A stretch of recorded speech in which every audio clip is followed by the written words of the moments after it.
Yes, this is very biased. Yes, I am left-footed, and yes, my dad left me. Now that I got all your questions out of the way, let's get to the video. PS, to any right-footed people watching, please don't get offended because most of this is an opinion and obviously a joke. Left-footed players are just so much better than right-footed players. Now, this isn't some Illuminati propaganda, and there is zero scientific research to prove this. But as a left footer myself, I just want to stroke my own ego. Roughly 20% of pro footballers are left footed, meaning that they are very rare and hard to come by. Kind of like hearing a good opinion from TalkSport.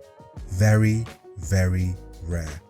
So obviously, when a coach comes across the lefty, they're gonna be all over them because of their never seen before ability. Just how like that new girl in school will get hunted down by all the boys as they see her as fresh meat and want to be the first to get to that. Ultimately, you stand out really well and are seen as a valuable player for the team in order to provide balance on the pitch. This is the reason why managers now get horny when they see a left-footed centre-back. Okay, now for the only bit of research I've done for this video. I found out that left-footed players have an inverted brain hemisphere, meaning that they are controlled by the right side of their brain, giving them certain characteristics compared to right-footed players who are controlled by the left side of their brain. The right side of the human brain tends to be more responsible for your creative and imaginative thinking. I mean, hearing this makes sense when you realise players like Ozil, Odegaard, David Silva, Bernardo Silva and Griezmann are excellent when it comes to chance creation and how they move with the ball. I just think that left-footed players are just way more aesthetically pleasing to watch and are just smoother on the ball, which does support the artistic side of their brain. Honestly, do me a favour at your school, job, or next time you're playing football with your friends. Give your left-footed friend a football and make them dribble around for a bit. If they don't look like the next coming of Messi, beat them up because they are either pretending and are secretly right-footed, or they just don't understand the potential of their power and they don't deserve it. Players like Mahrez, Dybala when he was at his peak at Juve, Di Maria and many more just have that flair and technique.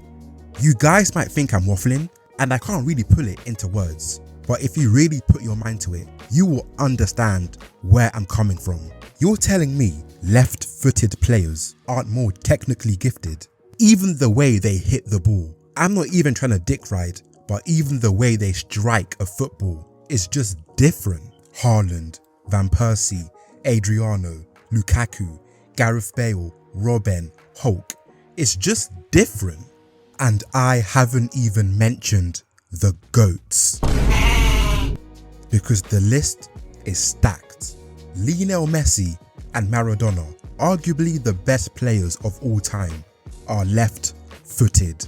I could have just started the video like this and ended it here, but others like Rivaldo, Puskas, Giggs, Roberto Carlos, Maldini, Raul also possess the beautiful trait of a left foot. The way they dribble, I'm not sure if it's like a different angle or peripheral view of seeing things, but it's just better. Like there's no reason, but it's just better. When you think of it, since left-footed attackers are so rare, right-footed defenders are probably used to defending against right-footed attackers. So when they defend against a lefty on that rare occasion, it's like, whoa, what's happening? It's like using a bidet for the first time. No practice, no preparation. What do you do? This is probably the reason why coaches will prefer a left-footed player on the right wing to cut in like Arjen Robben. Okay, I'm not gonna spend the whole video meat munching left-footed players because as a lefty myself, I can admit we definitely have our weaknesses. See, I can be fair. One thing I can say about us left-footed players, we are so one-footed. Like our right foot is only there for standing, because on a football pitch we forget we even have it. We might as well just hop on one leg. The average right footer definitely has a stronger weak foot than the average left footer. I'll give you guys that. If I had unprotected sex for every time I've heard phrases like, he's all left foot, when I play ball, my middle name would be Chlamydia. But yeah, put a gun to my head and tell me to do 10 kick-ups or kick the ball above the ground with my right foot, and you may as well just pull the trigger. At the end of the day, it doesn't matter what foot we use to kick a football, as long as we all use the same heart to love one another. And jokes aside, there are hundreds, if not thousands, of talented right-footed players out there, and some of them are even the world's greatest of all time. So to all you right-footed players, you are fine just the way you are, and I do not hate you. I just had to contribute my part for the left foot community.